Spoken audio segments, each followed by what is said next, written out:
he would step across the line. Habitually. He's a habitual line stepper.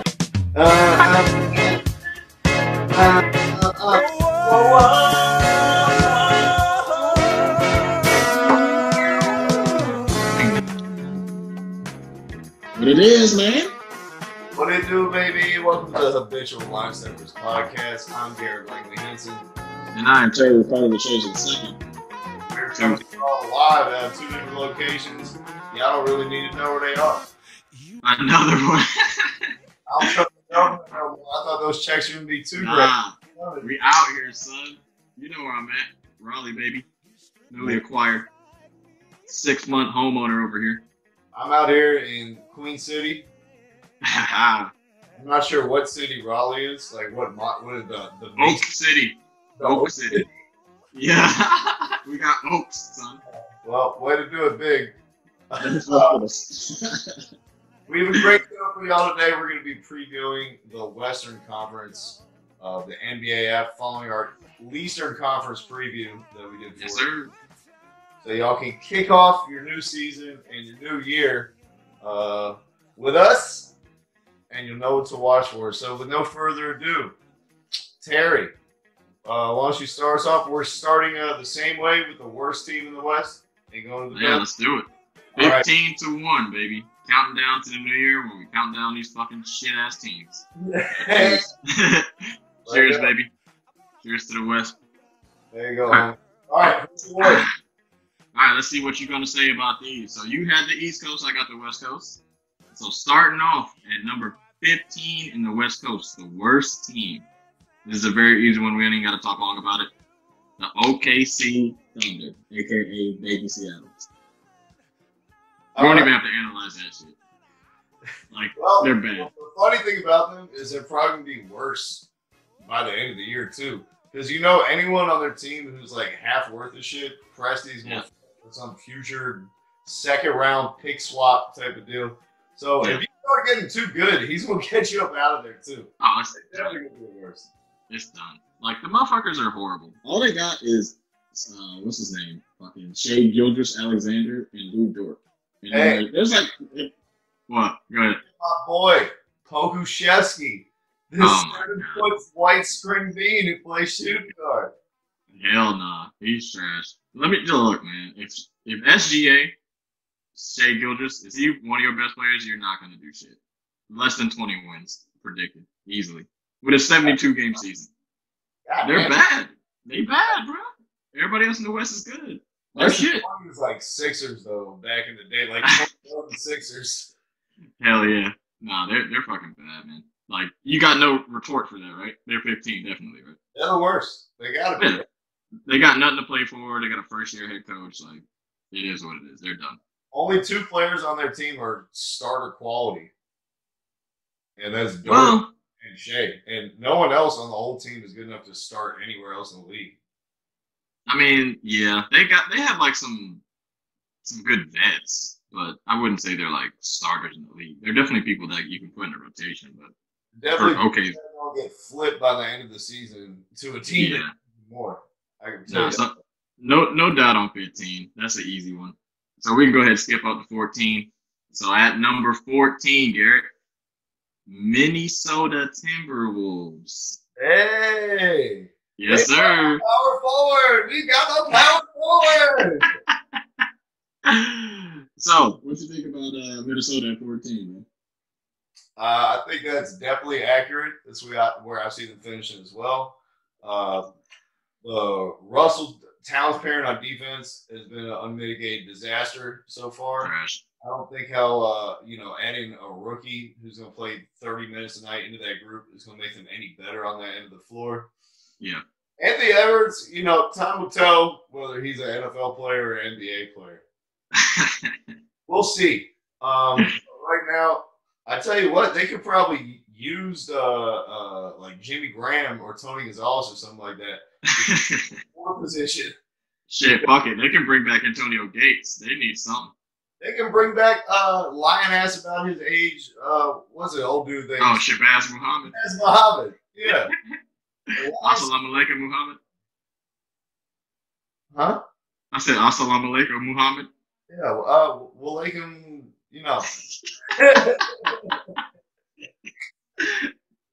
I know we'll like him too. Anyways, what I'm trying to say is you, me, or the great Buddha could slide in a power forward for them. And Yeah. they played in the West, power forward is loaded, bro. Yeah. You know what I mean? So they're gonna get torched just on that. You don't have anyone who can play any minutes there. None. Nah, they don't have a chance, man. Plus, I mean, look, Karl Anthony Towns. I don't want to make light of his situation. His motherfucking mom died of COVID this year. I think like his brother or somebody else died of some other shit. Like his motivation is very low. Is what I'll say. He's not highly motivated for the season. Unfortunately, So you heard what he said about a lot of people like Isaiah Thomas. When their sister dies or a family member passes, basketball is like they can take solace in it to escape. Yeah. Around them. And he was like, "No, that's not the case for me at all. This is like I love doing. It was my number one fan. So every time I play, it reminds me of her, and it hurts." Yeah. That's so weird to me that he said it, but I mean, I'm not gonna make fun of him for that shit. I'm not gonna pull a Skip Bayless and be like, "Oh." I feel bad for him, legitimately. And yeah, it sucks. If they figure out the body change process, Karl Anthony, holler at you can come do the podcast and do whatever. And you can do that 7'2" wingspan. I'll go out there and show people what the skyhook really looks like. Hell yeah. But the real reason why Minnesota's going to be 14, they have the fucking, their defense is horrible. And they have no depth. The team is, they're 3 players deep. Yeah. And I'm not even counting Anthony Edwards. Their team is just trash, bro. Not even counting Ricky Rubio. Nah. He's fine. He's decent. He's a 3. You got Ricky Rubio, D'Angelo Russell. They suck because he's coming off the bench. Yeah, they're idiots. He's the third best player on his team. Yeah. It is what it is. We know Minnesota's trash. They're trash. They just can't play the defense. They can score, but they can't play any defense at all. Are you telling me that the combination of Jake Layman, Willie Hernan-Gomez, and 2 guys I've never heard of before isn't going to get it done at the 4 in the West? Is that what you're telling me, sir? That's definitely what I'm telling you.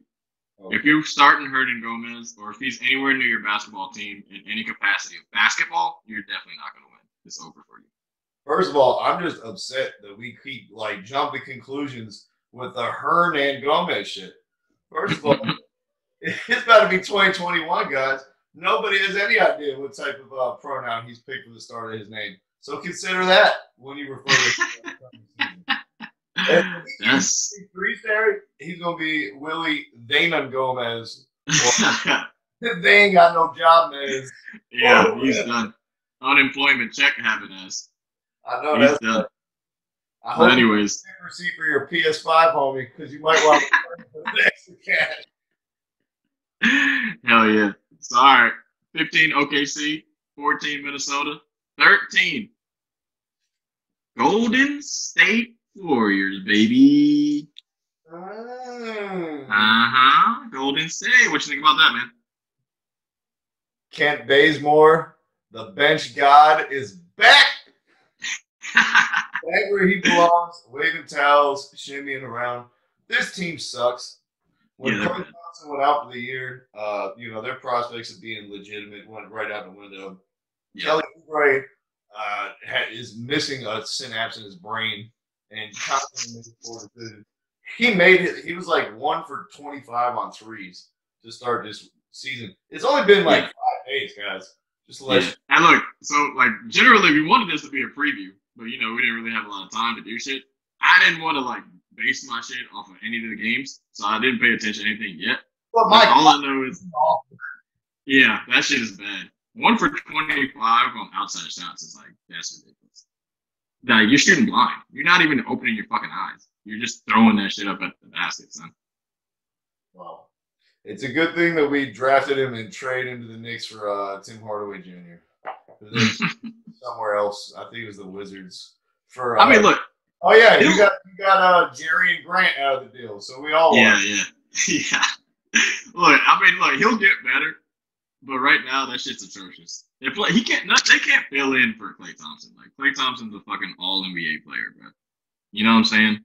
I'll tell you what though, Wiseman he looks fucking fluid, man. Yeah, he looks good.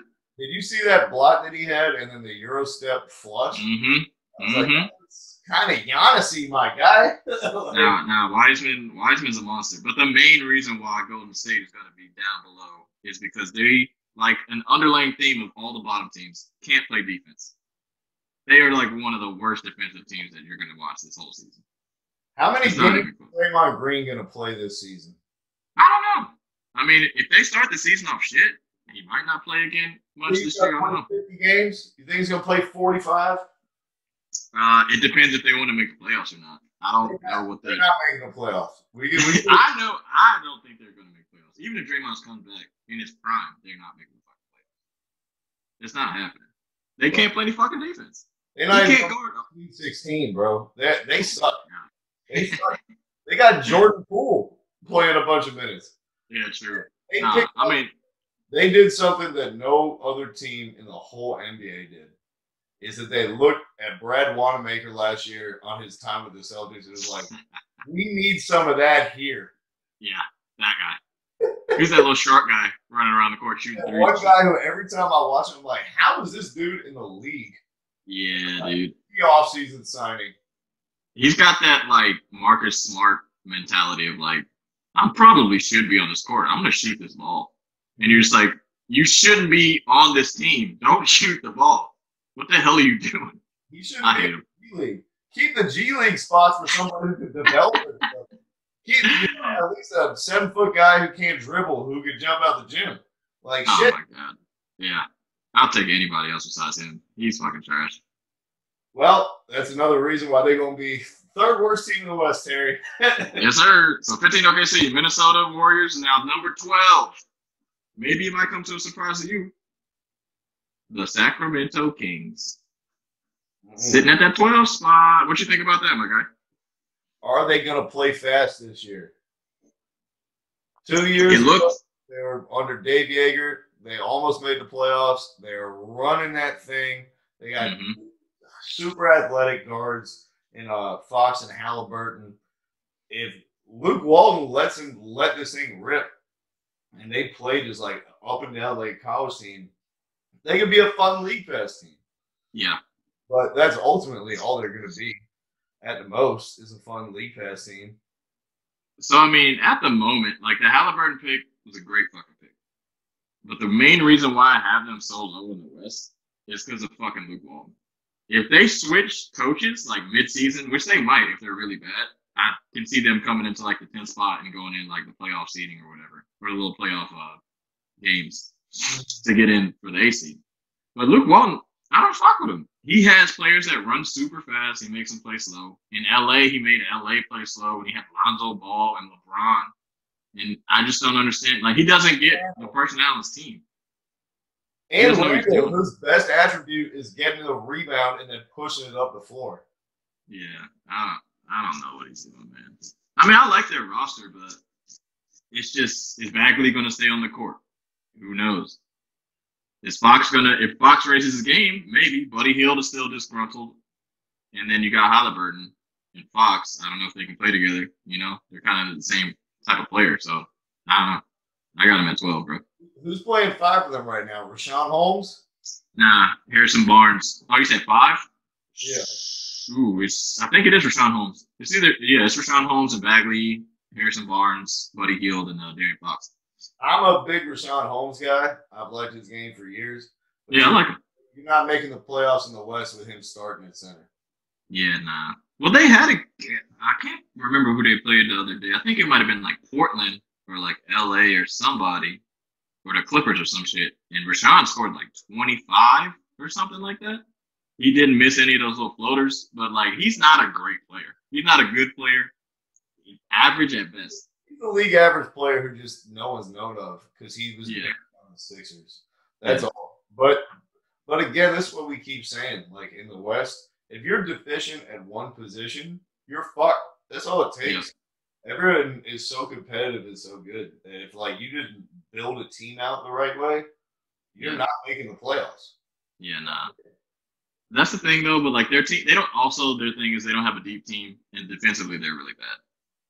Those are the two main things. Like They have 5 guys that can play, but then everybody else is really fucking bad. Their bench is bad.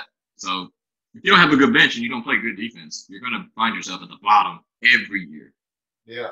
Simple as. I'm trying to even think just on their bench. I don't know. I have no idea. I don't know if I'm supposed to be like Halliburton. I guess it's the basketball god or some shit over here. Halliburton. You got Halliburton on your bench now, but that's it. You got a rookie that's good. That's your 6th man. Harry Giles. Yeah, who's he play for? Portland or some shit? Portland. I was like, well, they could have used him. Definitely. But hey, Sacramento. Here we go. Hold on. The 2 big additions. Hassan Whiteside and Glenn Robinson III. No, that's horrible.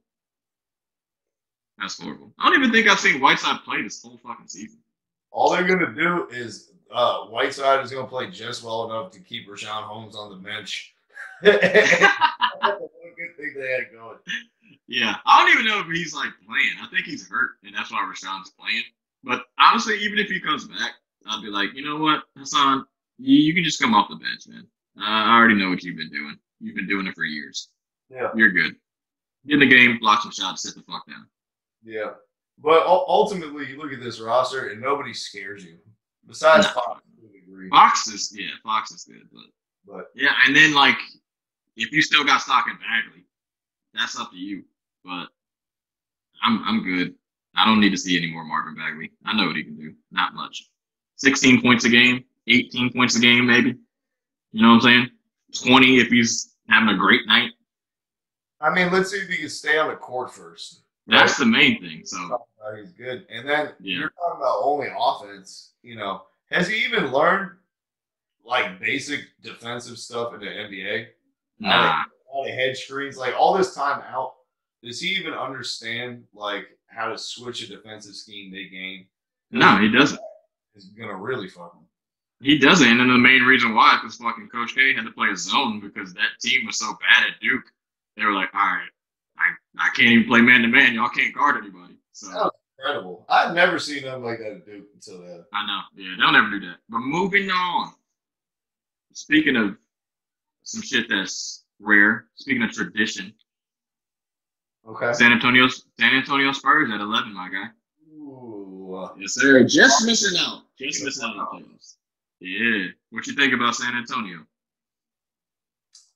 Shout out to Becky Hammond becoming the first coach or first woman to serve as a head coach in an NBA game after Pop was suspended. Shout out to that. Yep. Shout out to just progress in general. You know. Yes, sir. Yeah. When I came up, just to decide, like having a woman as an NBA head coach was ludicrous. I mean, people would let John Calipari or Rick Pitino or one of these guys back in the league, and they're some of the most famous names in men's college basketball who already worked in the league. Yep. So I'm very proud for her and how far everything has come. No, it's a great step for women. One large step for women. You know what I'm saying? I want to say a kitchen joke, but I'm going to leave it alone. Word. I know you got a good one. You got some good kitchen jokes when it comes to women. One large step from the dishwasher to the oven. Yep. Hey, look, I'm gonna let it go. I ain't gonna say shit. I'm glad she was a coach for a little bit. What was it, like 20 minutes? Did they win or not? I don't fucking care. I don't give first joint. Like San Antonio this is the shit San Antonio though. Like this team is bad and they've been kind of the same for like the past 3 years. Yeah. Well, the problem is none of their players are on a trajectory to be like top 25 players. No, Larry Walker. Anyone improving that way. They have a bunch of good dudes. Yeah. Lonnie Walker is good. Yeah. Both of the guys at Deontay Murray is good. Patty Mills. Patty Mills he's all right. What's the guy I'm thinking of from Colorado? White? Yeah, the taller guy. Oh, you're talking about the shooter. Yeah, the light-skinned dude with the weird hair. Yeah, he can shoot his ass off. Who they just gave Derek White, who they just gave a ton of money to, over $100 million. Yeah. LaMarcus Aldridge, DeMar DeRozan. All these dudes are good players, but none of them moving the needle for you, and you're stacked against teams that have, like the Lakers have LeBron and Anthony Davis, two candidates on one team, and y'all don't have one top 25 player on your team. Yeah. See, my thing is like, I don't even know why Pop is still coaching the Spurs, bro. What's the point of coaching this team? These players aren't gonna do shit. They're not going anywhere. You ever go to Boston Market, Terry? And you're like, I'm gonna get the chicken. I know you know that because you're black. So you go into you went there back when it was Boston Chicken. After they changed the name, you're like, I'm not going to the new joint. I'm not going to any food place that starts with Boston, son. All right. That's not some shit a black person would go to. Well, I think he pulled a classic Garrett move at Boston Market, which is that he thought his eyes were bigger than his stomach were. I got the chicken. I'm looking around. I only get two sides. I'm like, but I want the mac and cheese, the mashed potato, and the sweet potato casserole with the marshmallows. They're like, nah, you can only get two. I was like, you know what? Let me get an extra side. Can't miss out on that mac. Yeah. At the end of the meal, I only ate a third of everything. I didn't have enough room. My eyes are bigger than my stomach. And that mac and cheese on the side was staring me back in the face. I think Pop may have done when he signed up for the USA basketball joint to take pay.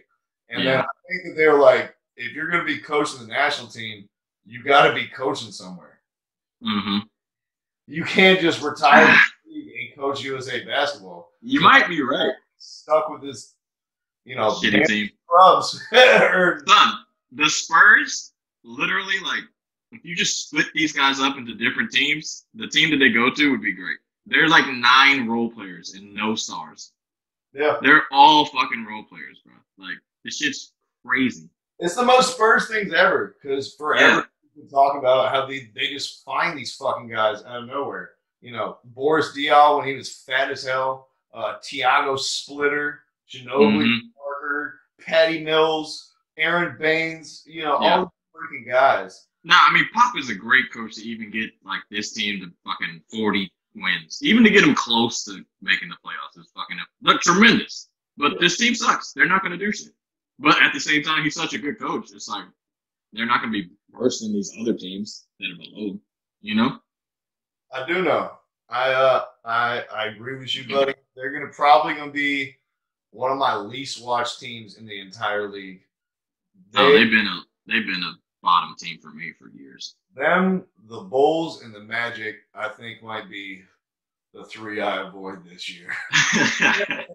Yeah. You're all least watchable fucking NBA League Pass teams. Mm-hmm. Hey, look, it's all good. Enough about the Spurs. I don't even want to talk about these motherfuckers no more. They're fucking trash. We need to do, instead of like people be like, this is a great League Pass team or a great League Pass player, we need to do the janky internet stream team that like you wouldn't pay to see, but like pops up in 360p. I'll check it out. Nah, like your top 10, there's no fucking way I'm watching them teams. I'll definitely make that list. Easy. Let's move on to number. All right, let's speaking of Randy Floyd, the team he played for, number 10 in the West, Memphis Grizzlies. Oh, we talking playing games? Back in the play. Yes, sir. The first playing game spot, number 10, Memphis. What do you think about Memphis coming in number 10? You like it? You love it? I do. I'm pretty much in line with you in all these picks, man. That's pretty much how I saw stuff shaking out as well. Memphis is an exciting young team. I think the youngest average age of any team in the league now. They get up and down the court. John Morant is a veritable superstar and absolutely box office and explosive. He does that old school Jerry West move that you don't see people doing anymore, where they do the slow cross and then the foot shuffle. Yeah. He'd be cooking people and getting right to the rim with that. Mm-hmm. So I love watching him. I love watching Brandon Clark. I love watching Jaren Jackson Jr. What's his face? Dylan Brooks. Shoot the ball every fucking time he touches it, regardless of where he is on the court. You think he's the light-skinned reincarnation of Kobe Bryant? And hey, they got a solid team. But here's the thing. He can put up 8 points in 2 minutes. Like, fuck. Yeah. So do me a favor. I want you to look up the roster. Mm-hmm. Look up Memphis' roster real quick. And I'm going to let you know why they're going to be number 10. Jonas Valanciunas. No. So last year, I think they were in the A spot, and they lost the playing game to Portland. So if you look up their fucking roster, you can see that they did not get any better. Like, they didn't acquire anybody that was going to help them get over the hump. They literally just stayed the exact same. And now they're saying they want to play Grayson Allen more minutes. Yeah, that's not going to make you improve in the West. That is going to make you fucking decrease and downgrade and keep going down until you're like, yeah, Memphis is done. We're moving back to fucking Vancouver. They suck. I think Grayson Allen would be much more comfortable up there. Oh, yeah. In Vancouver? Definitely. Yeah. And if you want to see how that experiment is going, then you should check out my latest article at www.thehLSpod.com, where Grayson Allen was featured in our Wednesday Spotlight. He is back at the tripping bullshit. And, yes, sir. Yeah, back at like a crack habit. He just can't help himself. And any team that right now he's averaging 28 minutes a game is putting up 6 points. So yeah, 6 points in one trip. I tell you what, the one person they are going to get back that like they acquired last year but wasn't able to help them was Justice Winslow. Yeah. If I were them, I'd be much more interested in playing Justice than Grayson Allen. Yeah. Yeah, definitely. Why I can't ever remember his name, but he just reminds me of fucking Cheddar Bob for some reason. You talking about Grayson Allen or Justice Winslow? Like basketball Cheddar Bob. He's just such a fucking loser. Oh man! Hey, look, man. Grayson Allen is. Utah let him go within 2 years of being on the team, of him getting drafted. 1 year. Well, there you go. Yeah. That goes to show you that if you're just like, nope, no, we know what to do with him. No, you don't. If Utah couldn't do anything with a white man on a basketball court, you really think fucking Memphis is gonna do something with him? Well, that's not happening. There might be a spot on Memphis for an undersized two guard who can't dribble with his right hand, has emotional and anger problems, is a poor teammate, and is a limited athlete. No. So he could blow up this year. You never know. Nah, he's bad. The main Ja Morant is gonna drag these motherfuckers, but the team just Ja and Dylan. I'll give Dylan some credit and Jerry Jackson too, but yeah, he's straight. He's straight. But they needed to add somebody. Brandon Clark had a terrific rookie season. Yeah, he was good. I would expect him to take a leap to becoming like I'd expect him to be a 19 and 10 guy this year.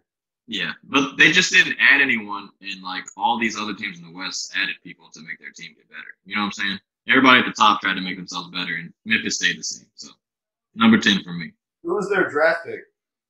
Memphis? I have no fucking clue, honestly. I'm not gonna lie to you. I have no idea either. Did they have one this year, or did they forfeit it? I don't know. Because they drafted Ja. He was number 1, right? Or number 2? They go to the Celtics. Possibly. I remember they were supposed to get Ja, and because it was top 2, it didn't convey or whatever. Yeah. I don't know, man. But Memphis is number 10 for me, bro. You want to go ahead and move to number 9? Sure do. Oh, so fine. Let's get it. Number 9 in the Western Conference Finals. What the fuck am I saying? Number 9 in the Western Conference. Houston. We have a problem. James Harden doesn't know if he wants to stay or go. Houston Rockets at number 9, buddy. What do you think? I think Christian Wood is the best pick and roll player James Harden's ever played with. And the first thing he wants to do is get on a plane and get out of town. That's a bold statement. To play with Harden, a guy who's great at slipping screens, finishing above the rim vertically, and can hit corner threes. Yeah, can defend in space. He's an athletic dude. Came to looking like an absolute fucking scrub. Didn't get drafted. His girlfriend broke up with him the night that he didn't get drafted. Mm-hmm. That's a hell of a story. I didn't even know that. That's crazy. Yeah, bro. That's a cold bitch. That's a cold bitch. God damn. Yeah, right. And everyone said too, like he's like legendary bad workouts. Like his workouts Oh, yeah. are so bad that people are like, he needs to go develop in Turkey or something like that. Damn. They couldn't be worse than LiAngelo Balls, though, right? Dude. So he really put in the work. In 4 years, went from a dude who played like Kwame Brown to a guy who was like, could be a legitimate piece somewhere. Now, All right, that's good. the reality is, he should be playing center for the Rockets, and DeMarcus Cousins is going to be who's going to be playing the majority of the minutes there. Yeah, this is true. Now, have you watched any Houston games? I haven't seen any Houston games. Yeah, I watched. You know, it's less shots for James Harden, less just dribble, because John Wall has to dribble, and DeMarcus Cousins has to do the Carmelo Anthony at the post extend, pump fake garbage. So you can just see, like, this isn't gonna last. James is getting up out of here. He's not gonna be fucking watching John Wall take step back long twos over people. Houston, I mean, they committed this could be the most interesting team in the league with the different styles that they can play, being able to put Biggie in a high post, being able to go with two legitimate bigs with him and Wood, two elite offensive creators in Harden and Wall. But ultimately, I think they're going to all end up hating each other and struggling to each have their own little piece of the limelight. Yeah, probably. I mean, the thing is, like, it's going to be really hard for Harden to get out of Houston. So, like, at this point, he should just shut the fuck up and just play basketball. Shut up and dribble, but not, like, I just don't understand what he's doing. You're not going to, like, Houston, I think they kind of dug their feet to the sand. They're just like, nah, bro, you're going to stay here. Like, we haven't gotten it. Good for them. Because don't just give up your superstar like that. And, I mean, if he can play himself back into some good shape, I can see Houston being good. But it's just too much bullshit and, like, controversy surrounding a team that's not in the top of the West. You know what I'm saying? His heart isn't it. He doesn't care. He's made clear he doesn't want to be there. If they get some momentum, bro, he's just going to go out of the club right before they about to play the Lakers or something. And when someone takes a picture of him, it's like, oh, well, he can't play the national TV game because the protocol. Yeah, I mean, usually celebrities, they're like, no photos. But James is like, no. Come on, you want a photo? Yeah. Take your mask off. Photo me. He's on that future shit. Eric, can you zoom in and sneeze in my face? Yeah, he's on another level with that bullshit. But I mean, with that being said, he's performing. On the court, he's doing the same shit. He always does. I mean, Rags, you could put him on OKC right now. Yeah. And if he stays on the team the whole year, you're going to win 40 games. Oh, definitely. But the thing about him is he's the opposite of playoff Rondo. He's regular season Harden. He balls crazy in the regular season. And then when the playoffs come, first round, I'll give it to him. He plays pretty well. Second, third, fourth, like this second round, it's okay. Once he gets to conference finals, he's done. He plays bad. Like he's ultimately like all superstars are not cut from equal cloth and bring equal. Yeah. James Harden is a floor raiser. You'll never be a shitty team with him on your roster. He's not a dude though who's going to elevate your ceiling. Like what the Nets want to do right now, if they swap Harden for Kyrie, I'm not sure they're like appreciably better. No, they're definitely not. Hey, look, man, it is what it is. Cream always rises to the top. And with that being said, I'm going to skip to number 8, and I'm going with the Phoenix Suns. Yeah, baby! Yes, sir. They're sneaking into the playoffs. First time since 2000. Make it, or would he be beating Harden in that first matchup? I'd be all the way for it. Yep, that's a big addition. I cannot wait to watch the Suns this year. They are my number one team that I want to watch in the West. Yeah? Absolutely. They're going to be a ton of fun to watch. They got shooters all around. Now they have, an absolute bona fide leader in Chris. No, he's He's a beast, man. And he's going to be an extension of the coach to these guys because Monty was his coach before. Yep. So he's got added what do you say? Motivation, you know? And he added clout when he says something.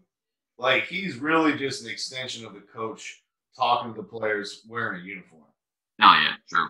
He's a beast, bro. And then here's the thing, like Chris Paul played with some bitch ass motherfuckers in Houston, i.e. James Harden, and he played with a bitch ass motherfucker in LA, Blake Griffin, DeAndre Jordan, and not just those two, because they were the main guys. Those motherfuckers were pussies. Now he's playing with somebody who works their fucking ass off in Devin Booker.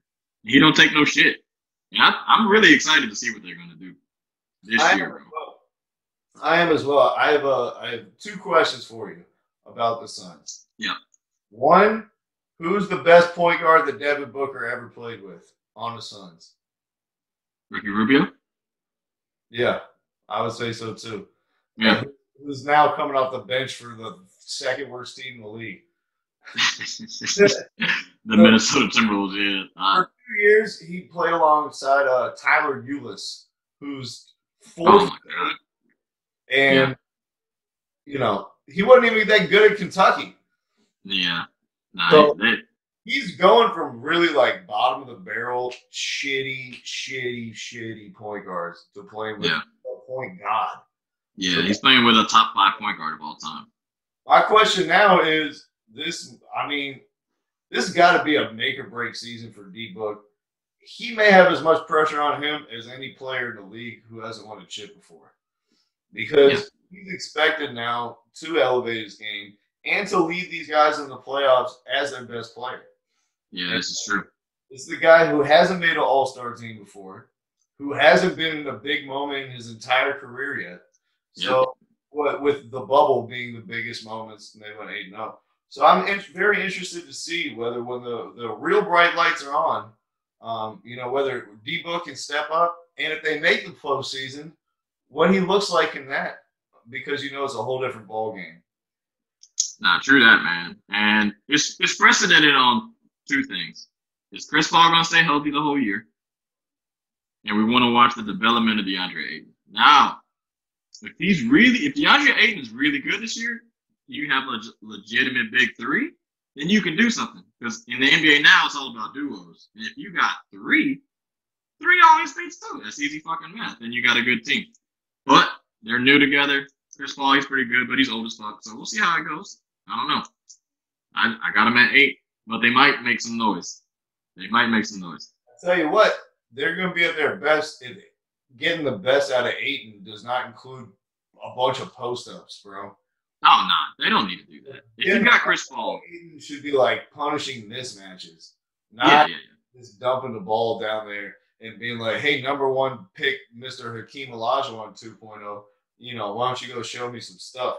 Yeah. It's easy for young big men to get infatuated with that, where really their identity is what you saw works in the bubble. 4 out, 1 in, spread this floor, have Cam Johnson in the 4, and let's watch these shooters cook. True that, man. True fucking that, man. And with that being said, we're just going to move to number 7. And we're going to go to the Rocky Mountains of Utah. Salt Lake, baby. Utah Jazz at number 7.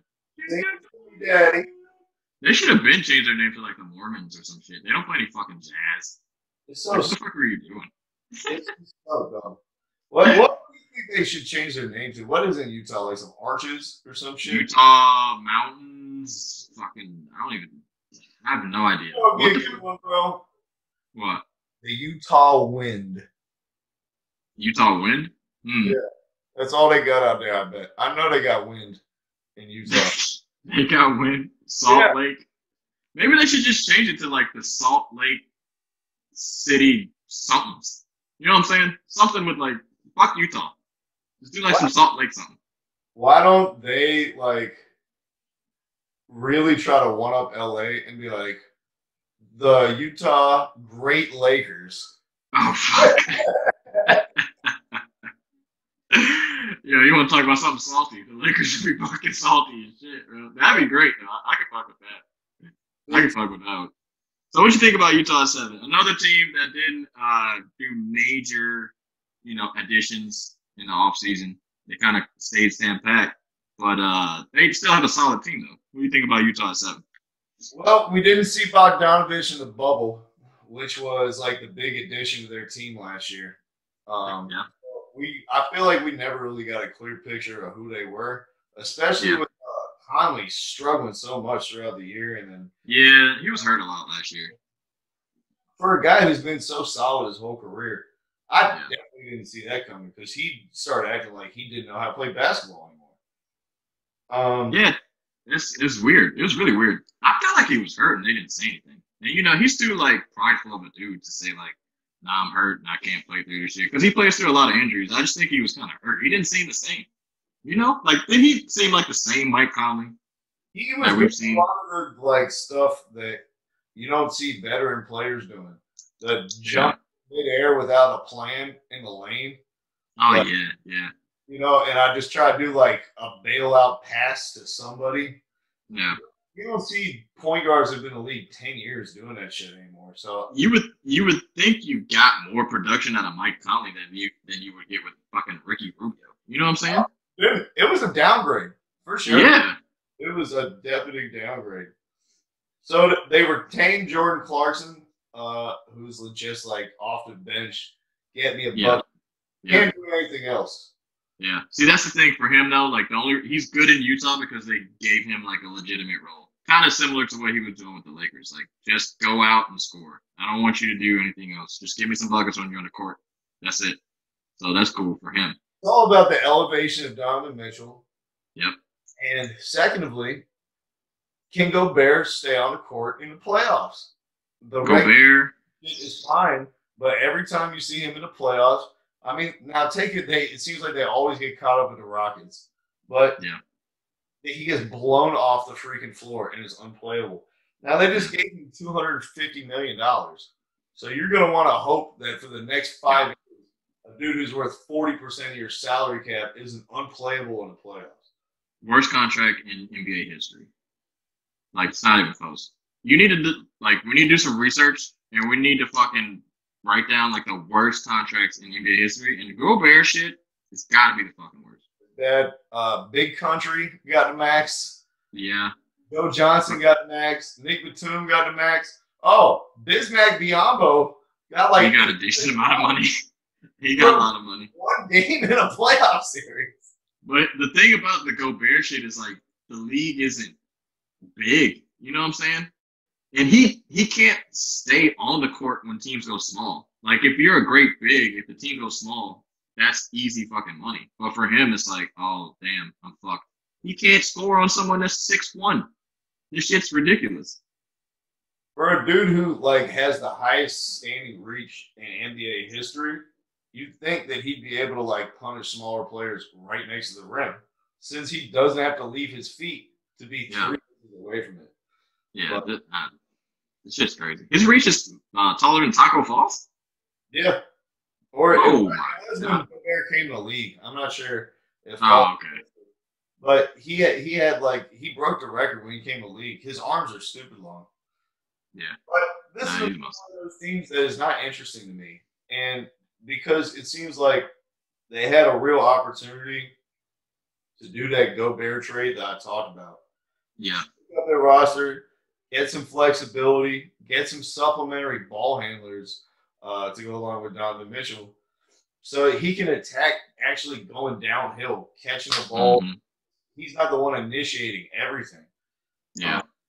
But that's the thing, that they didn't really do a whole lot. So they locked himself into what?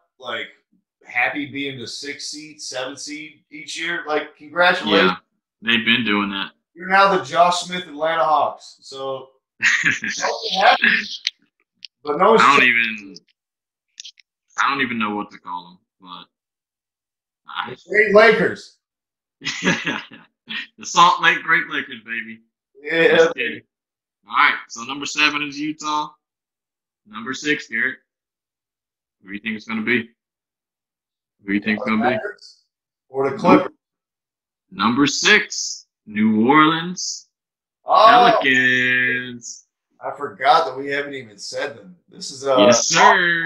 The Pelicans. Oh yeah, Zion season, baby. What you think about that? Yeah, no. I might have to move them down like 4 spots, bro. I forgot all about the Pelicans. Zion gets all his points off broken plays. They don't call anything for him, so that's not going to be sustainable, especially like at the end of the season. I don't like Stan Van Gundy as their coach. I think he's an awful fit for their roster. Mm-hmm. I don't see him improving anyone. I could probably see these guys picking up a lot of bad habits under him, just like all his players did in Detroit. Lonzo Ball already opted out of his option for some reason, which lets you know something about what's going on there. That these guys are this excited to play together and be the next Showtime down in the Bayou. And Eric Bledsoe is a good regular season player who we absolutely know is like worse than a puddle of melted ice cream in the playoffs. So, that's true. Or Steven Adams is just going to run around 32 minutes a night, holding the ribs in the dick, getting 8 rebounds and 4 points off putback dunks. All over his head like he's Sheldon Williams. So this is the key thing. The key thing for them to improve, one, definitely Zion's health. If he's healthy the whole season, they're going to be a fucking problem. Because he is a very fucking... He's a top 20 player. Like, if he gets the numbers that he got last year, like, in all the games that he played, he's a monster. You got a good bench. You got good young players, and you got good vets. And J.J. Redick, you got the tall guy that'll back up Steven Adams. What's his name? Jackson or some shit? Yeah, the light-skinned dude who's... Yeah, the tall center. Lost. Yes, sir. Yeah, you got Derek Favors. I like the Steven Adams acquisition. They're like going to be the strongest fucking backcourt or whatever court you want to call those motherfuckers. I get that shit mixed up. Front court. There you go. You got Steven Adams. You got Zion. You got Brandon Ingram, who's an all-star. And I think he might be an all-NBA player this year. And you got Eric Bledsoe and you got Lonzo Ball, bro. That's 7 legit basketball players. Backing up the 4 and 5, you got Nikola Melli. He's pretty good. I like him. You don't like him? He's not a good defensive player. He's very like Pero Antic with hair to me. That's the vibes that I get from him. So look. Here's the thing with the Pelicans. If he lets his ball handlers do the ball handling, they're gonna be straight. But the shit that he likes to do with his offense is have his fucking big man get the ball at the top, and then his guys like run fucking screen. You know what I'm saying? Like roll around and like the Princeton offense, which I don't like, which isn't a bad fit for Lonzo Ball considering how poor of a pick and roll player he is. But here's the problem though: Steven Adams is a horrible fucking passer. He's not a great passer. That shit's not gonna work. At least he's a passer, man. Like, yeah, but if you can't pass though, you know there's like people that just can't do it. Like they see someone open and they just don't have the ability to throw the fucking ball to that person, or they can't see the cut coming. You know what I'm saying? They can see it, but they can't anticipate passes and shit. Run that shit for 10 games. Watch them go 0-10. Switch that shit the fuck up and let Lonzo and like the ball handlers cook. And eventually, I think they're gonna have to start J.J. Redick again. Bro, it all revolves around Zion, right? Like, listen, and in the bubble, he was so bad defensively, it was like hard to watch. Now, I don't know if that was like the ankle stuff or the back stuff, or that he just picked up too much weight. He does look leaner. He looks bouncier. But let's see how his knees hold up. Let's see how these ankles hold up. And I gotta say, as a dude who I was introduced off just like posterizing people and making highlight plays, I haven't really seen a signature highlight play from him. He loves this left-handed scoop through in midair layup. I haven't seen him put people on a poster. I've seen him get blocked a lot at the rim. A little bit, yeah. He's playing a little different. I don't know why, but I mean, it is what it is. He reminds me of like Giannis in a way. like offensively because he can't fucking shoot for shit. I think he shoots a little, maybe we could say a little better, but we don't really know because he never really takes the shots. But like they don't do anything except for try to dunk that shit or lay it up. He's got to just add dimensions to his game. Otherwise, I don't really know. But I don't think anyone can really stop him though. Yeah. Like on drives and shit. There's no one as strong as he is. He just needs to find the ability to get to the rim. As strong as he is, though, you need to be like vertical. I mean, you do need to be strong, but he's agile as fuck too, though. That's the thing. He's strong and he's agile. There are things with him that concern me. The bubble really, really just like. I think in the bubble they just quit. I think the whole team just fucking quit. On who was the coach? Was it Monty? Not Monty. Gentry, right? Yeah. It was Gentry. Alan Gentry. I think they just quit on him, bro. Like, I don't know what happened, but I think they were just like, nah, we're done with this dude. But it's more about, like, the type of player. And, like, is this type of player a player you see on championship teams? A dude who can't shoot threes, who, like, could be a big liability on defense. So the thing is, like, free throw shooter. I see all the shit, but he's a guy that can get you 28 a night off no plays, which is crazy. So that's what I'm saying. You don't need it. You don't need to run plays for him. It sends a lot because all he does is clean up other people's misses and get in ones. He does it 11 times a game. It's freaking unreal. If he could play any smidget of defense, like he's gonna be top 15, top 10 really fast. Also, he should be the best screen setter in the league. Yeah. With his wide base and like with his strength and agility, he should be fucking point guards up on these screens. He should. But he's got the Blake Griffin problem, bro. He jumps stupid high on offense, but for some reason on defense, he ain't trying to jump. I don't know. You remember when he blocked that corner three at Duke from like he was in the paint. When he's done that. He's done that shit a couple times in the NBA, but like he's really not interested on defense. Yeah, and I feel like he has the plays that like he comes out of nowhere to erase the joint, like the Joel Embiid joints. But then he also gets like back cut 4 times a game. But now I think Stan Van Gundy's more of a defensive coach, so I think that shit will figure itself out. I think they'll be better defensively. I see them coming in at number 6 for me, man. I think that's markedly too high. I'd love to see it happen. I don't have confidence in Stan Van Gundy to coach in the modern NBA. I hear you. And I don't have confidence in Lonzo Ball or what's his face? Drew Bledsoe? Eric Bledsoe. Eric Bledsoe, yeah. To captain this ship and to keep guys engaged. Yeah, I hear you. Hey, look, mark my words, though. When you don't feed him and he's just like... I hear you. But Ingram scores 26 a game. Mark my words. If Zion stays healthy, they're definitely making the playoffs. They can be as high as 6. Like if he stays healthy, they're fine. They're a good basketball team. We can move on to number 5. All right. Number 5, I think, is going to be sneaky. Or maybe it might not be sneaky because they're usually around this spot. Number 5, I got the Denver Nuggets. The disrespect going over the conference finals. We don't give a back on the Clippers and flying heart right out of their chest. We don't give a fuck about them. We know what they do in the regular season. They don't do anything, and they lost a power forward that they really needed. See, Grant, what I want to push back on you. Go ahead. Jeremy Grant is a good player. Let me just get that out of the way first. He's a good player. Okay. Everyone's acting like this is this big, huge loss because they're like, who do they have to defend the big wings in the West? Mm-hmm. I'll tell you what, Jeremy Grant was getting fucking cooked by all those dudes in the bubble. He got cooked by Kawhi. He got cooked by every fucking wing they put him on.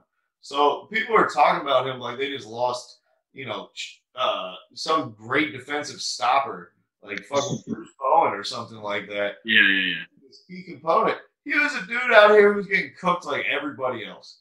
All right, so let me give you this. He's gone. Who did they replace him with? Michael Porter Jr. Defensively. Michael Porter Jr. He's way worse defensively than Jeremy Grant. He's way worse. He is. Way worse. He is. It's not even close. But that's because of his team defender issues, not so much. Okay. Yeah, but you know, NBA it's not just about individual defense, bro. It's team defense. Guys are gonna get cooked, but if your team has great rotations defensively, then it doesn't matter if you get beat 1-on-1 by LeBron or Kawhi or Paul. You know what I'm saying? By great wings. They added another guy I'm a big fan of in JaMychal Green, who came over from the Clippers to the Nuggets. He was like, I like that. That's a great acquisition. Yeah, he was like, I like how they didn't give up and they snatched our throats. I was sitting on the bench, but everyone else around me just hung their head. He was like, I want to be one of the guys who are fighting. So here's my question, though. I like the JaMychal Green shit, but is my prime five going to have JaMychal Green in it at the end of the game? How much better is Jeremy Grant than JaMychal Green? All I'm saying is they're around the same. But all I'm saying is so he gonna lose? Is what I'm saying. Between the team that offensively, bro. Offensively, he's gonna hurt. That shit's gonna hurt. He's not gonna play at the end of the game. Grant is gonna hurt offensively. I'm talking about JaMychal Green. He's gonna hurt you offensively. No, he can do all the same shit Jeremy Grant can, except he's not just so great in transition. Like, the numbers don't say that though. Bro, I mean, what he's gonna underappreciate. Oh wait. You talk about numbers all the time, but now the numbers don't matter. Wait a minute. The numbers aren't gonna matter. What are his 3-point shooting numbers? Who, Jeremy Grant? No. Or JaMychal Green? JaMychal Green. Probably shot about 35. You can look it up. He's a good shooter. He's a plus shooter for the power forward position, and he's not a bad defender. So I haven't seen him in crunch time, bro. I have not seen JaMychal Green in crunch time minutes. You know what I'm saying? He's been in the league for how long? 4, 5, 6 seasons. He was on those Clippers teams back in the day.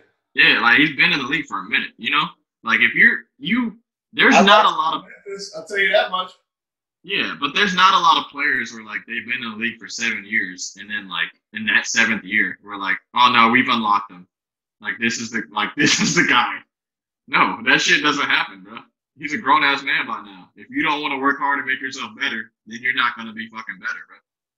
Michael. It happens. First of all, he needs to pick a real first name. Are you gonna be Jermaine or are you gonna be Michael? You can't be Jermichael. Pick a fucking name. They remixed Jeremy's name. They said, nah, we're Jermichael. That's it. Well, come on, bro. First of all, it's JaMychal. I just want to say that. Don't give a fuck what his name is. He's irrelevant. You didn't even mention the biggest loss for them. What's the biggest loss for Denver? Your guy. Oh. Plumlee. Oh, my God. That is a big loss, though. He actually, he's good enough to make the USA team that finished 7th in the world to Trinidad and Tobago. We're talking about basketball or soccer. Right. He's also tall enough to get a drink poured at him at a local Raleigh nightclub. Yes, sir. We've seen that. Most importantly about Plumlee, sorry, Mason. He's a plus passer for the center position. And he is. Jokic comes out of the game, they can at least run a reasonable facsimile of their same offense with their second unit because he's a good passer. He's way above average, not Hall of Fame like Jokic. Now the question is with their backup 5, are you going to be able to even run the same offense that your starters are doing? Because it depends on your having that passing vision. And that's true. If you start throwing the ball away and turn that shit over, they may have bigger problems than we even have. No, that's true. But here's the thing that you want to pay attention to, and this is why a lot of people have been saying this shit. I sound like a fucking NBA analyst, but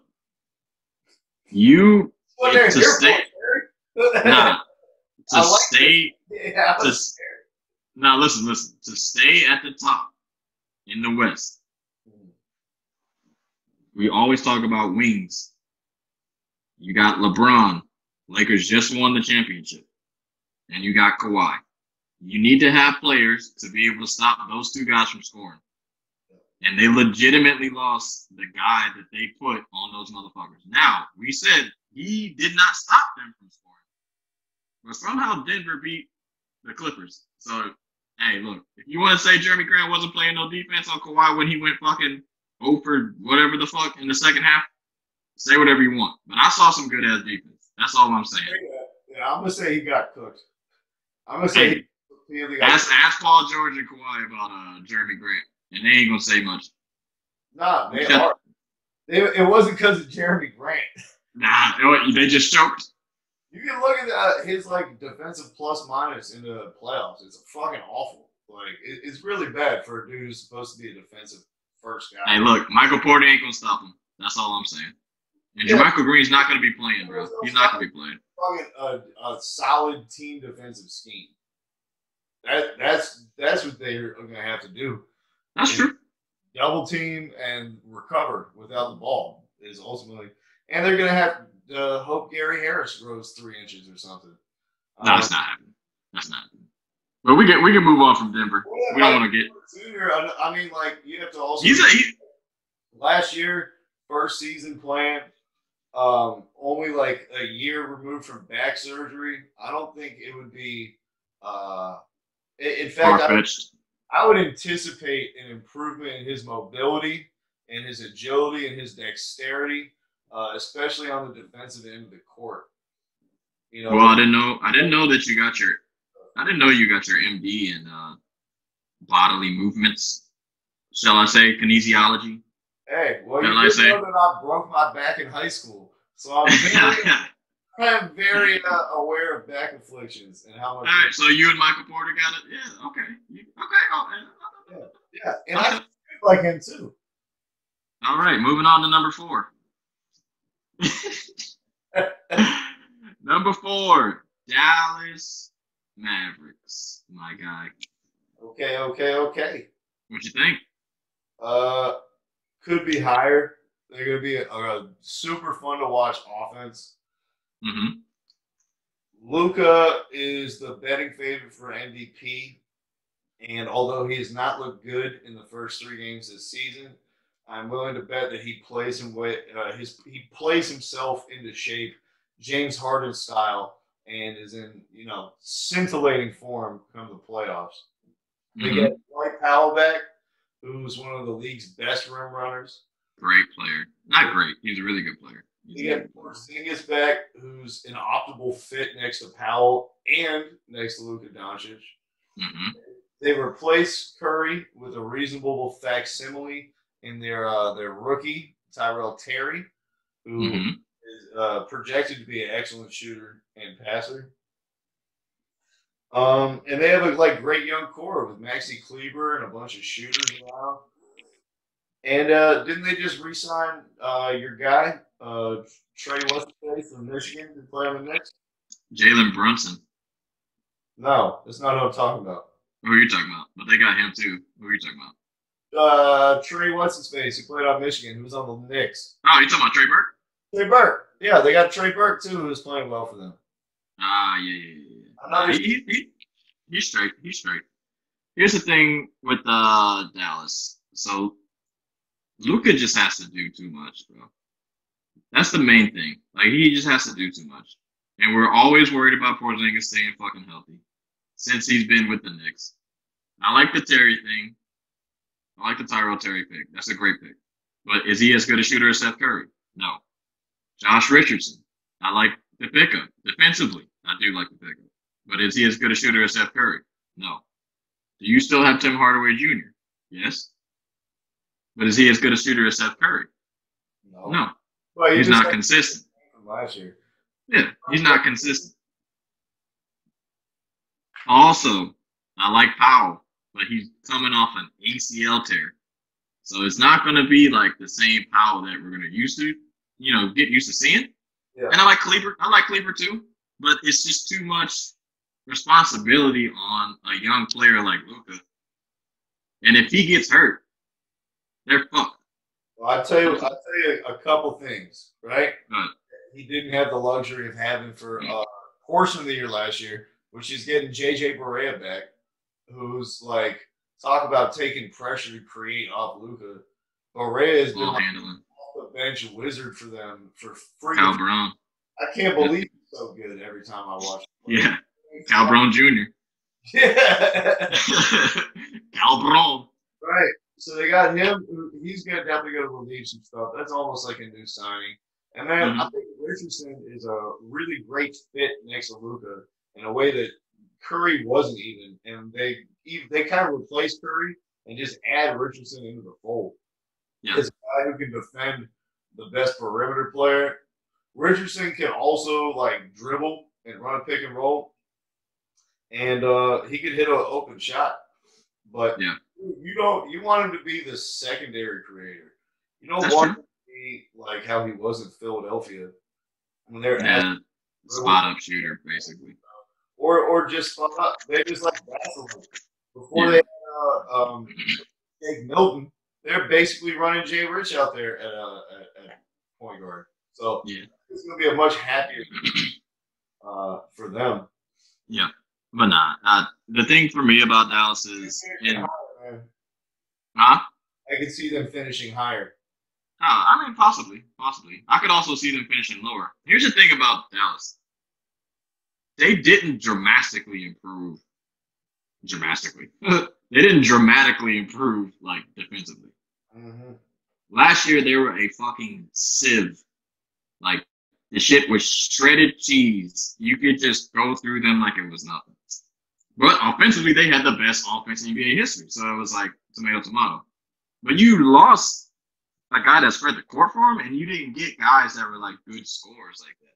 That's the main problem for me. But at the same time, I don't know. I want to see more like this season. I just don't think like their defense is so bad. I just don't think like they're gonna finish like super duper high. Like 4 is fine for them. Like that's totally fine. Because last year I think they were 7, right? Yeah. But they were only like a game or 2 out of like the 4th or 5th spot. So like if they finish in the 4th spot, it'll be an improvement. And I just kind of see them finishing in that spot. Yeah. We both know the real truth here is that this season and where they place hinges on Porzingis and how many games he plays. If he plays 25 games, then they're not going to be the 4 seed. If he plays 65 games, then they have a real good chance at getting a home playoff series. Yes. But they're a playoff team. If Luka's at MVP level, they could be closer to a 2 or a 3 seed. If Luka stays kind of the same as last year, I see him around 4 or 5. Yeah. It's going to be hard for him to improve. Like, he was really fucking good last year. But if he can improve his shooting and if he can improve his defense, then Dallas can be really good. And watch out for him in the playoffs. That's all I can say. And let's quickly mention they have a championship head coach. Rick Carlisle. Yeah, and that counts. Especially like when you're playing scrub teams, you'll win off of having JJ Barrera and Rick Carlisle. Like it's yeah. But hey, I got Dallas at 4. Moving on to numero tres, and this might be a surprise for you. You might not have heard them on anybody else's pod, but listen to them in this pod. L.A. Lakers. What? Yes, sir. Number 3. Oh my God. You want me to make my case first, or you want to go ahead and analyze it? No, you keep rolling, buddy. All right. So Lakers are number 3. This is the main reason why the Lakers are going to be number 3. They literally started the season 71 days after they won the fucking championship.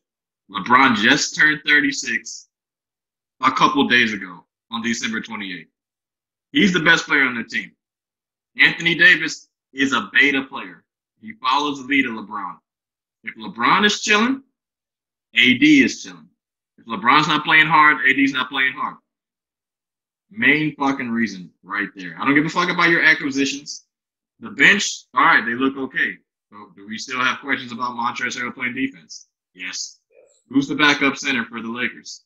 Montrezl Harrell. Exactly. No, sorry, Marc Gasol. No, backup center. Yeah, They lost to White and JaVale. Who's the starting center? Oh, are we really going to do this? Anthony Davis is going to pretend to be a power forward again? Yeah, he's not playing center. Is this really what we're going to do? After we saw in the finals, definitively, when did they start winning? When they stopped playing centers. Yeah, pretty much. But another thing for me. Schroeder shoots too many shots. Caldwell Pope does not know what the fuck he's doing in 50% of the games. The other 50%, he looks good. Kyle Kuzma, what's his role going to be? Is he going to start itching for starts, or is he going to stay on the bench? Power forward, Anthony Davis. That's cool. Is he going to be MVP or is he going to chill? Because he was doing the same shit. Him and LeBron carried the team. Mm-hmm. But they just played 71 fucking days ago, bro. Like, they got no rest, bro. They're going to chill. You're making a very compelling case. I think a lot of you made some really good points. Number one, that the Lakers don't care as much about the regular season as other teams in the West do. They already have that equity built up that they know. Now they're like, we can flip the switch. LeBron has been in these moments a billion times before. Everyone's just going to follow his lead. And LeBron has coasted many times. I can definitely see that. I also agree with you with the potential Schroeder problem. He thinks he's the best player on the team. Mm-hmm. Before they even played a game, he's demanding to start for a team that just won the championship. Yep. Over and over and over again, how everyone hates playing with him. His game is a very, it lacks nuance and is all predicated around athleticism. Yeah. One move to beat you, he might do a hezzy and then use that quick first step and then do his long-ass scoop layup that gets blocked 50% of the time. So he's a dude who, in the playoffs, I don't have a lot of confidence about because he's not a guy who has a lot of counters built into his game. No, he doesn't. You know what I mean? He's got no counters. Once you figure him out, he's figured out and has nowhere left to go from there. So that's concerning for them as well. The things that I think that are going to be a big boost for them, you're going from Dwight Howard and JaVale McGee to Marc Gasol, which is gigantic just in terms of leadership, defensive IQ, playmaking, toughness, all that, winning mentality, accountability. So they're going to have a championship culture that's going to come down from LeBron and from Mark. And so I think Schroeder is going to have to get in. He's going to have to fit in, not fit out. Because that Kevin Love fit out shit ain't going to fly up there in LA. I think you're going to see that for sure. That's big facts. Token, bro. They did just add the top 2 finishers in 6-man award from last season. No, they did. They did. Yeah, I mean, they added Schroeder and they added Harrell, but the thing is, and we're talking about all these other teams, who they add? Fucking, I know.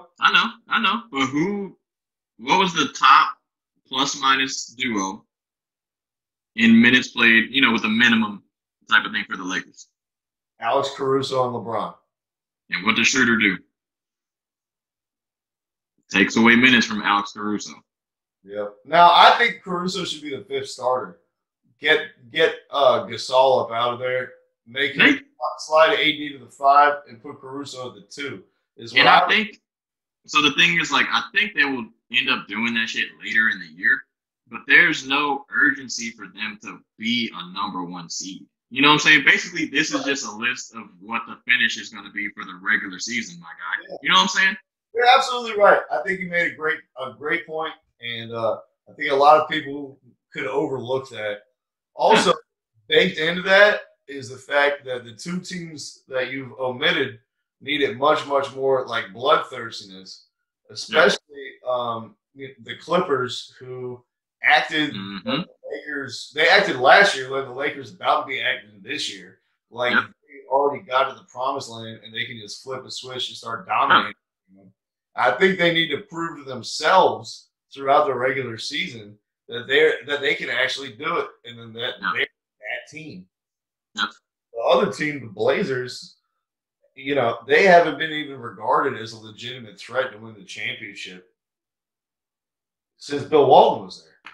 So pretty much. Yeah. So but look, exciting time for them, and I couldn't be happier on where you place the Lakers. Yeah. Lakers at number 3. Don't nobody get their fucking panties in a wad. Still the best team in the West, though. Yeah, definitely. Y'all this back-to-back. I got my money on Lakers winning the championship, son. I got my money again. Fuck all y'all. LeBron 5th ring. Is he the GOAT? Is he the GOAT? No. Is he ever going to be the GOAT? No. For you.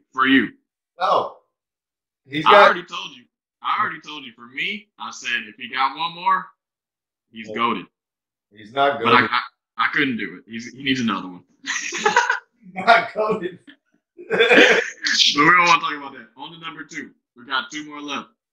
Because we want to do a little shorty one because we got parties tonight, baby. We're sorry, it's New Year's Eve, man. We're trying to have a good ass time, and we in different cities. I usually party with my boy. Shout out to Daryl Morey over here. It's Chinese. Right, the dragon. Yes, sir. Burning up 2020 in a big ball fire. All right, so look, I got a surprise for you. So it's 2 teams left: the Portland Trail Blazers and the Los Angeles Clippers. Number 2 is the other team in the city. No, I'm just playing. Number 2 is you have me going, but number 2 is the Portland Trail Blazers, baby. And before I let you analyze this, do you like it or not? Do you like it or not? Yes or no? I do. Not only do I like it, Terry, I love it. Okay, so look, number 2, and the big thing I wrote down on the list: deep. Deep, deep, deep. And this is what I'm going to say. Off season, when they sign their people, I'm going to contradict myself. I didn't like the fucking acquisitions. But when I really analyzed it, I like the fucking acquisitions. Your team is deep as shit.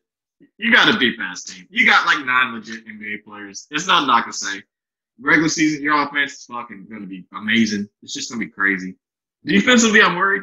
But I mean, in the regular season, who played defense? You know? Plus, you have to add in, you almost have to count Gary Trent Jr. as a new signing. Since he barely played the last regular season at all, he started playing like, what, 3 games before a bubble or whatever, and then starts and sets the freaking world on fire. Yeah, bro. So 2, that's like a legitimate 3-and-D guy. You add another premier 3-and-D guy in Robert Covington. Yes, that's a great one. That's the one I like. That one. All the other ones I was kind of cold on, but Covington's that's a good fucking acquisition. Yeah, Covington, you absolutely know what you can get from him. Although he has had disappearing problems in the playoffs. Yeah, Derek Jones Jr. was awesome for Miami throughout the whole regular season, and for whatever reason they decided not to play him in the playoffs. I think probably because Jimmy Butler stopped looking at the rim anytime he wasn't in the paint. Fucked up their spacing. But here's a dude who was good all year for like the 5th best team in the East, who's super athletic and gives them a lot of versatility on defense. So he's a good addition as well. Then they got Harry Giles. Yeah. You know, criminally underappreciated, underutilized. Was like the most talented player in his high school draft class and just kept didn't have an opportunity to put it all together. So that's like a buy low. He could turn into a guy who has a playoff impact. And there's the development of Anthony Simons, who elected to forego college and went to the IMG Academy and barely played his rookie year except for the last month and put up like, you know, back-to-back 40-point games and shit. Yeah. Somewhat quiet last year, but, you know, it was a weird year for everybody. Then, also, and you probably would have kept going, but don't mean to cut you off. You got Cantor for fucking minimum money. And he's a really good offensive player, defensively trashed. Also, you get Nurkic back for the beginning of the season. And then Zach Collins is coming back in January. Yeah. The fucking team is stupid deep. It's stacked, bro. And with shooting. And they still got Melo. With shooting. We didn't even talk about him. Now, that's the biggest thing, I think, that could derail this team. And they also have Rodney Hood. I think at this point, you want Melo, like, where should he be on the team in terms of shot taken per game?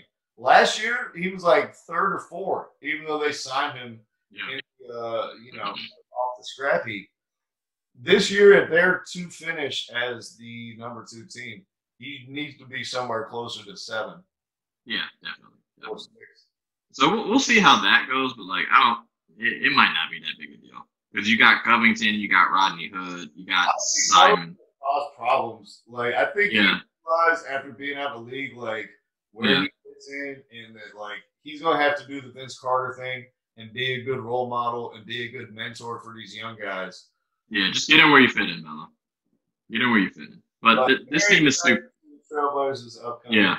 Nah, Team is stupid deep, bro. The team is stupid deep. Like I'm really. And then fucking the crazy thing about it is we didn't even mention Dame Lillard. Yeah, right. And CJ McCollum. Right. And then it's like they got this fucking rookie that was promising in the beginning, and they haven't really played him. The dude from UNC, Nazir Little. Oh yeah. He's like the 11th player on that you even talk about, and this shit is. That team is deep, bro. Like as far as their playoff hopes, though. I'm still questionable about it. But regular season wise, like they're gonna be a problem. Dude, and talk about people who defend those big wings out there in the West, right? Yeah, like, you got bodies. Of nobody. They got Gary Trent, they got Covington, they got Little, who just are on body type. Yeah, yeah. And then you also got Derrick Jones Jr. and you got your Collinses, and you have Melo who could take some minutes, on those guys as well. So you got bodies, bro. You got bodies to stop the wings, man. This shit's crazy.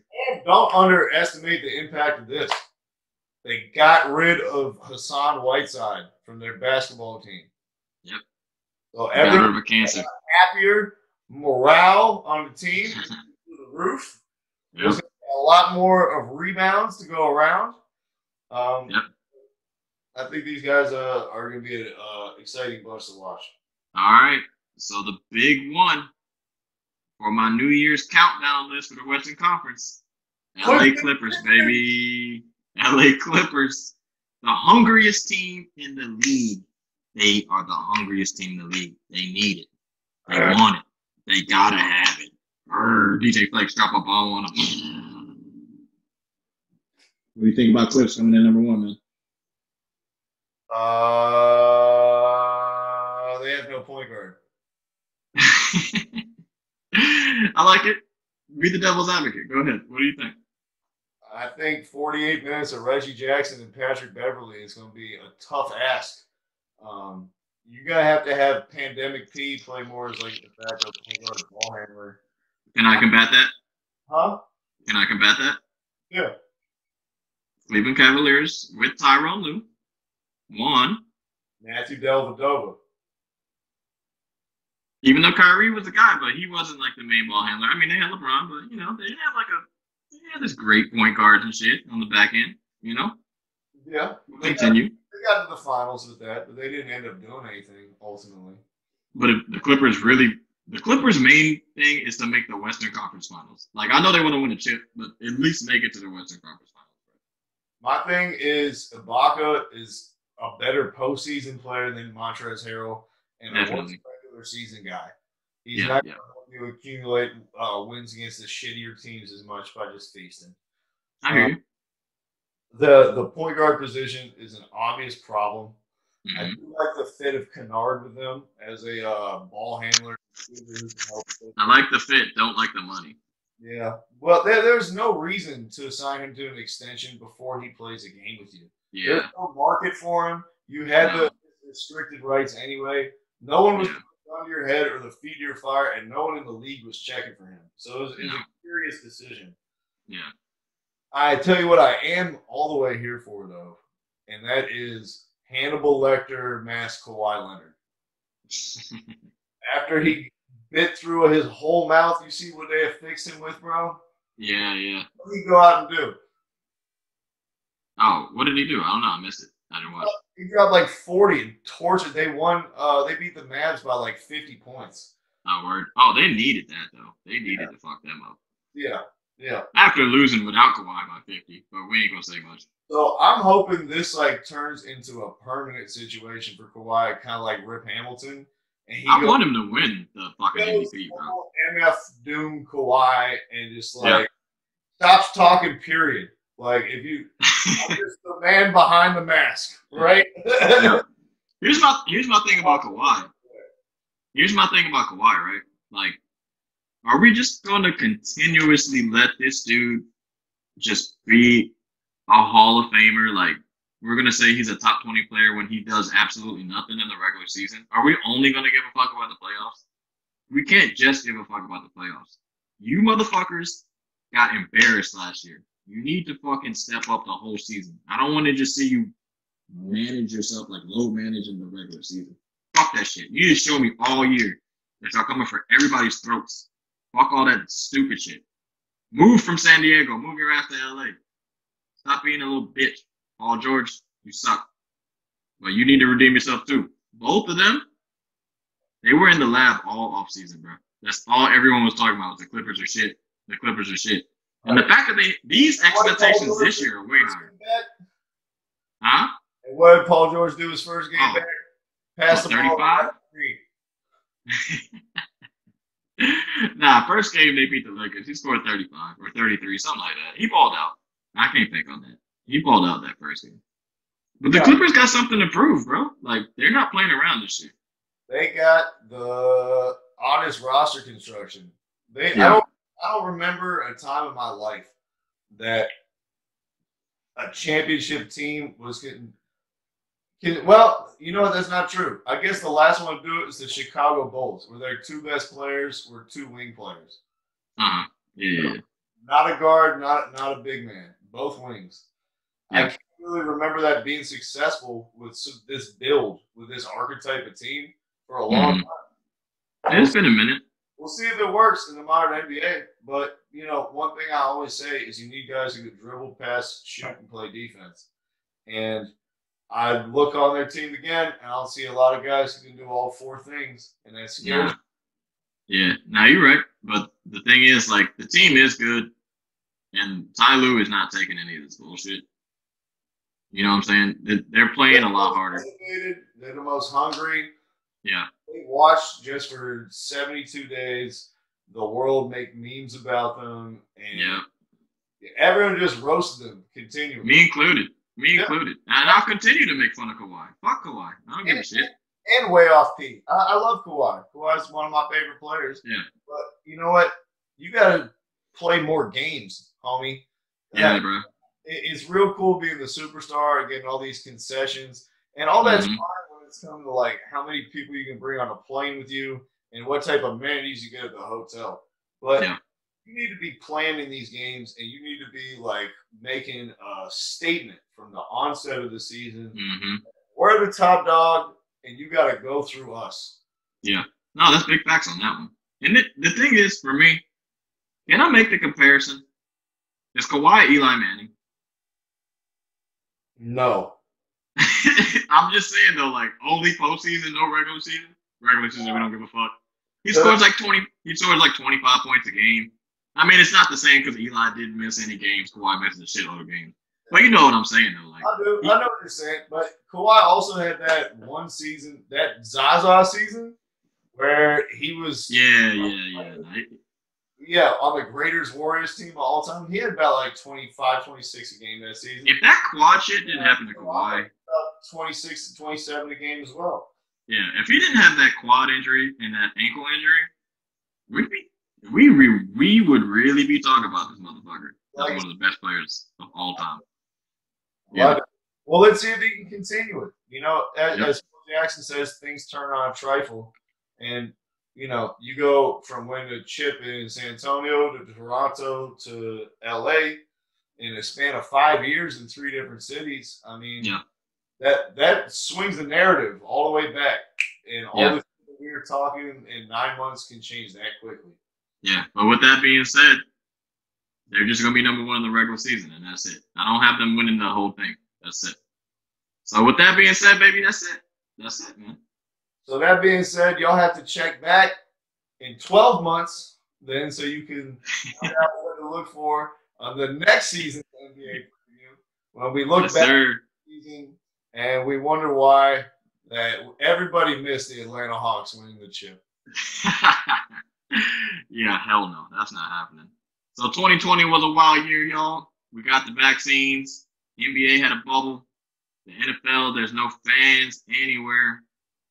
That's your 15 through 1, man. The countdown is here. 2021 is more promise for us. You're going to be getting more content from us. That's all I can say about that, man. What you got to say, bro? First of all, I want to thank all the people who have been with us this year, support our content. Shout out especially to Kevin Mangle and Blair Kittrick, to Matthews, my girlfriend Tata Nisha Monroe, We've all helped creative ideas and promoting things.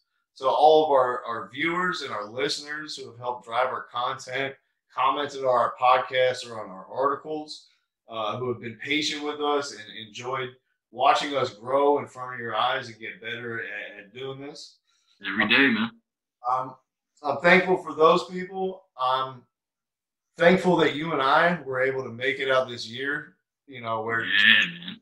I know a lot of people who lost people, and you know,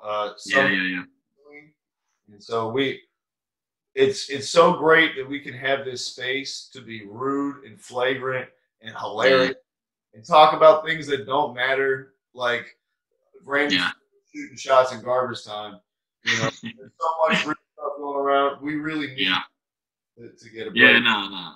Especially, man. We really do need this shit. Also, shout out to my boy John Davis, supporting since day one, Black Boy. Shout out to Spencer. A bunch of people that I, see in Durham. I know I don't live in the city no more, but we had to do some big things. Got a house, got a wife.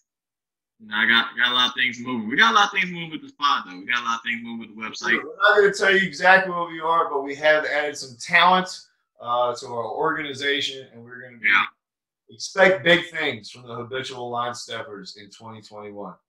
Yes, sir. Hey, like we always say, man, thank you for stepping across the line with us this year. Habitually. We're Habitual Line Steppers. Peace out.